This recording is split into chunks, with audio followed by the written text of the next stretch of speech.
I run an organization called Tech Hub Holdings. I'm the CEO for Sky Garden, which is an e-commerce online startup. My name is Karen Okoli, the Executive Director of Emerging Leaders Foundation. I'm Abdul Kimani and I'm a hair designer. I am a student at the University of Nairobi, and at the same time I'm a designer. Over 50% of young East Africans had a strong inclination to entrepreneurship. They wanted to set up businesses, they want to own things, they want to be their own employers. The focus on the Kenya scale is financial inclusion. Investing in startups is extremely risky. Whilst a lot of investing is happening globally and we hear lots of success stories in Silicon Valley, in Europe, etc., we haven't seen that success here. The definition of an entrepreneur is someone who takes risks, identifies a problem, and invests their money to create a solution to that problem in order to make profit. Now, for us being a startup, just that word gives people chills because it means that I don't know if I'll be able to pay my rent in a couple of months' time. I don't know what my job security will be. There's a lot of wanting to progress and run quickly without the guidance of how to run and what direction to run. And so if we're able to overcome some of the business modeling questions and we're able also to bring in the financing that is a real need for young entrepreneurs, then their businesses can really grow. Local investors, for example, will be investing in property, they'll be investing in the stock market. So it's to raise our awareness for local investors to actually take that risk and invest in startups because it can be successful for them.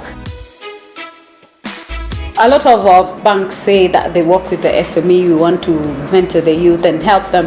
But the minute you go, we're in a creative industry, I'll come and tell you there is a software that I want that to do this. You don't understand what I'm talking about. So to you, you're not understanding why do I need $500,000 for a software? So they don't see where you're headed. Even if you explain and they don't buy into it, the support is not there. Since you don't have the capital, it is very hard for you to start a business. And that's second, when you get a capital, there is a problem with the staff. That is another challenge because you can get people, staff who are not serious with the job.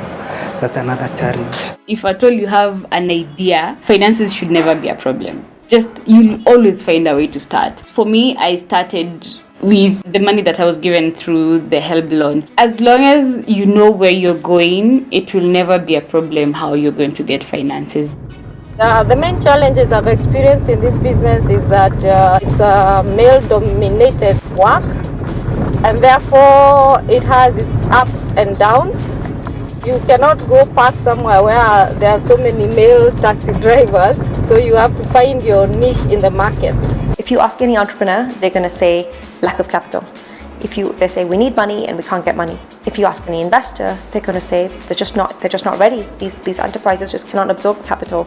They're not what we call investment ready. A lot of the entrepreneurs think money, but sometimes it's not just money that you need. And secondly, you need to be able to absorb that money. When you fix a problem, the byproduct will be the revenue itself.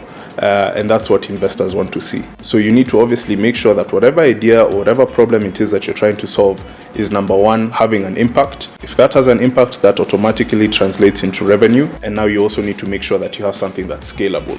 So if you're in Nairobi, try and see how this same platform or this product or this good can also be used in Webuye, in Moyale, in Mombasa, etc. And then of course, if that can be replicated across borders. As an entrepreneur, you're going after your dream. This is what I want it to be. You've channeled out how you want to get where you want to be.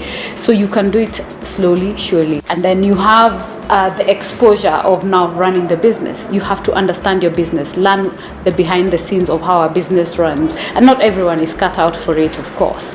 And that's why you need to either hire people who are smarter than you or hire people who are expertise in that field. But remember, you're the brain behind it. The Scale Forum is really important to enable young people to find their voice, to speak up, to engage and involve themselves, not just sitting back and waiting for things to happen or for government to do something or for development partners and others to do something, but then to ask ourselves the question, what can I do? What can we do where we are with what we have to make a difference in society, to create jobs, to solve societal issues that we are facing, not just waiting to blame other people or see other people do it, but then asking ourselves what we can do and beginning to do it. So it's really important to be able to connect to other people in the space. It's really important to learn from other entrepreneurs. It's really important to convene both supporters of the ecosystem and people implementing the ecosystem. It creates shared learnings, shared lessons. It creates opportunities for collaboration, which are really strong and strengthens not only each one of us as institutions, but strengthens the ecosystem as a whole. I strongly believe in terms of just pushing yourself just an inch, and before you know it, it'll be a couple of miles ahead.